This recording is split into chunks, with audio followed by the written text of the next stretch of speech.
Hello, I am Horizon, creator of Real Movies and X5 Cinema. Today we are looking at a classic that I made quite a while ago, really helped launch the channel. This is probably one of the game films where I kind of realized that introductions to making a film can really help grab the audience and pull them in and keep them watching, and let them know that what they're about to watch is going to be different than other game movies. One of the challenges is trying to present an old game in a different way. And by creating this almost kind of cinematic type experience here right in the beginning, lets the audience know that this is going to be something different. And in order to make a lot of these shots, what I ended up doing, if you see these black and white shots here, it's actual real NASA footage that I found. I can't remember the guy's name. I think you can look at the end credits and see. It's Kowalski, something like that. Anyway, when I saw that video and I was producing this film, and I saw that, and I was like, my God, there's something disturbing about it, and kind of creepy. And then these other shots that you see are actually just matte paintings, where I then use some green screen effects and put it over it to give it the sense that things are moving, or that there is a sense of movement in space. And with Dead Space, unlike my Alien films, I have a very different presentation when I think of Dead Space. Dead Space is a very colorful universe, oddly enough. And you'll notice that right after this introduction here with Nicole's video. Color is such a big part of the Dead Space games. And that's warmer colors, oddly enough. And you would think that Dead Space is supposed to be this entirely horror-type game, but it always space has a tendency to be a bit more inviting. And if you look at the Alien films, even my version compared to the actual movies, space is cold. It's desolate. It's devoid of life, and that kind of helps make the alien more menacing. But you can even see, like, look at this opening shot and just how warm everything is. That warm glow from over there at the light, the planet, at the bottom of the planet there, you can kind of see that red hue. So I've always kind of presented Dead Space in that light. So if you watch that opening segment again, you'll notice that there is a sense of warmth to everything. And I kind of try to maintain that throughout the entire film during the process of making those little cinematics that you'll see that I call bridge sequences. So whenever there's a chunk of gameplay that I need to cut out, or a large portion of gameplay, what I do is I'll create what I call bridge sequences, and that basically bridges the gap between one scene to another. And it just helps make it have a more natural flow.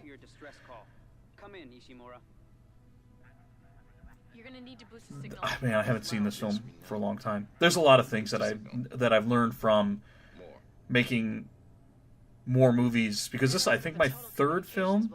My very first was Halo, and I did Dead Space 3 because Dead Space 3 was new at that time. And then when that one, people really enjoyed it, so I was like, well, I've got to tackle the rest of the series. But building up to all that was seeing if I could do it, and whether or not I could actually make a decent film. But I didn't know any editing tricks or any editing techniques of any kind. I really do like some of the dialogue here. I felt it really worked well. And yes, just in case anybody is wondering, the dialogue that you hear in Dead Space, this real movie, is from Dead Space 2 and 3. Oddly enough, a lot of it actually works in both. To accomplish this shot here that you're going to see, what I did is I layered the green screen over the top of the text so that my name and everything is revealed. And then in the background there is actually just a map painting that I found. But you can even see the asteroids there being moved. I don't know, I really have always been fascinated by space. It's not a place that I would ever want to go. It scares the shit out of me, the idea of being in space. No ups or downs, or just that extreme emptiness. It'd be like being under deep water, where it's dark and black, and there's just, it's incredibly unpleasant feeling. But I've always found that making these types of films, or dark science fiction, has always fascinated me. And I wouldn't call it dystopian. I just always call it dark science fiction, where the world is a bit more grounded in a reality. We've still got a job to do. We're moving out. Because if you look like Star Wars, that's Star Wars. I always consider Star Wars sci-fi fantasy. This is more dark science fiction. And my love for Alien, which, my God, that goes back, man, when I was 12 or 13, I think, is when I first saw Alien. Absolutely captivated me. I watched the first three, and it was just an absolute amazement out of all of them. And each one always surprised me. And I actually am a huge fan of Alien 3. I know a lot of other people aren't. But I never wrapped myself up in expecting Newt and Hicks and everybody to be lovey-dovey, you know, going into the third film. Whereas I guess a lot of fan expectations was that. I had zero expectation. I felt that they all really flowed together well. The first sign that Isaac here might have something wrong is this little flicker that you're going to see. You'll notice it. When I approach the door, that right there is supposed to be a symbol of Isaac beginning to hallucinate. It also is a very easy way for me to hide different takes. So actually we're seeing a separate take, because I did this initial part a few times just to kind of get the layout of the room, figure out where I should stand, where I should be looking, and how I should interact in order to deliver dialogue that doesn't exist. If you watch this film, you'll notice too a lot of corrections made in future films, such as an issue with frame blurring, which was something it took me forever to figure out how to get rid of. But Dead Space 3 still has it. Or Dead Space 3 has it and Dead Space 1 does. I figured out how to correct it by Dead Space 2. So you'll notice a huge difference in visual quality between those two films. Let's get that computer display up, Isaac. Okay. But it just took that long to figure it out. I mean, I would look up tutorials all the time, and everybody was simply saying disable resample, and that was not the problem. There was more to it than that. Because even with disabling resample, and that's right-clicking and disable resample, because what it does is, for some reason, the editing software likes to create an additional frame in between frames. I don't know why. I don't understand it. It's fucking weird. It's annoying as shit. If you forget to do it, I see it, and it bothers the hell out of me. So I try to correct it. But I didn't know how to do it at this time, so, you know, it is what it is. Believe it or not, in 2008, when Dead Space came out, I was not a fan. I think I got up to the boarding of, I can't remember what ship it was. I'm drawing a blank at the moment. However, I did not. I did like that it was more of a shooter horror game, because I don't like horror games at all. However, their version of shooting was a lot more fun. I liked the dismemberment aspect of it all. It just was a far more enjoyable experience. Because I always felt like I could shoot whatever was coming after me. And I've always told people, you know, if you ever want to get through Dead Space, just remind yourself that if anybody should be scared of anybody on the Ishimura, it should be these... I can't even remember their fucking names now anymore. It's been so long. What are they called again? Anyway, I can't even remember. Again, I hide those flickering flashes that you see. Actually hide splices. This take was a retake. But if you ever want to know if anybody should be afraid, it should be the monsters on this ship of Isaac. Isaac is a one-man wrecking machine. This is the only weapon I use throughout the entire game. A lot of people have asked why. Reason is simple. Continuity. In between shots. I want to make sure that I walked into one room from another, that it was always the same weapon, so I didn't go through a door and the next thing you know I'm holding something else. It's just that simple. There wasn't any deeper reason behind it. And this motherfucker would not die. I have it on, I think, the hardest difficulty right here to make it more realistic, and I'm out. I got nothing. And it's like, one of these have got to have something, right? And they got nothing. Which basically forces me to have to stomp it out.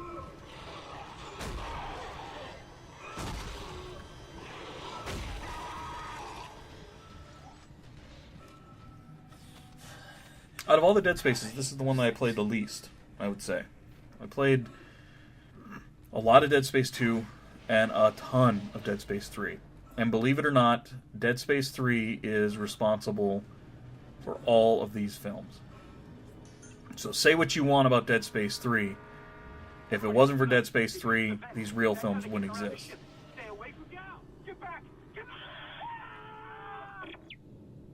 So we just saw some more flickering. Again, the flickering was twofold. One, it just entirely hides cuts and edits. The eye has this really... It's basically a visual trick of the eye. If I throw those flickers in, it's not just simulating lights flickering, but the mind can't tell what has changed between... You know, if I do a quick cut, like just a cut from one scene to another, you can easily tell that there was something changed. But if I put in flashes, your mind can't tell that things have been altered. And I use that a lot in Dead Space because flickering lights are a big thing in Dead Space. And I figured, why not, if I can hide my splices that way? I think it kind of worked out. Worked out pretty well. Damn it, everything is on the other side of this quarantine. We can't reach it from here. No, we can't. But you can. Isaac, if I can get to the bridge, I should be able to access... I am kind of shocked at how successful these films are. And I'll help you find Nicole. And I know that, you know, Isaac having a voice is very unique. And that was actually one of the biggest reasons I put his voice in it was... How am I going to get an audience to come and want to watch this if it's just a playthrough, shortened down version?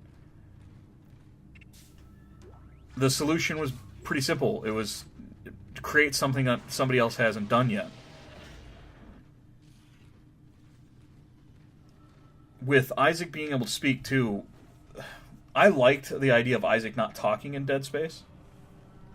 I thought it was unique because the player is Isaac, and they deliver the lines that Isaac would deliver. However, when you're watching a film, you are a bystander, and you are not participating in the action. Therefore, I felt it was more important that Isaac did have a voice, so that he could react and respond accordingly to things that are happening around him, instead of just being a mute, which I felt would have been really awkward if he didn't say a damn thing. At least this way, you know, he has some sort of voice.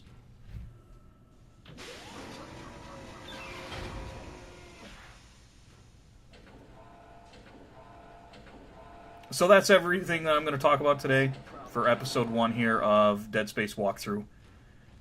If you guys like these types of episodes, be sure to hit a like, leave a comment, share any thoughts you want. If so, I can continue doing these, and I will continue making them. They're pretty easy. They're kind of fun. I get to watch stuff that I haven't seen for a very long time. And until next time, thanks, guys. Get it back to the repair team over down the auto room. I need a stasis module brought down here now. If we don't get this piece of shit off the tracks, it's gonna jam up the whole system. Twinkle, twinkle, little star, how I wonder what you are. Up above the world so high, like a diamond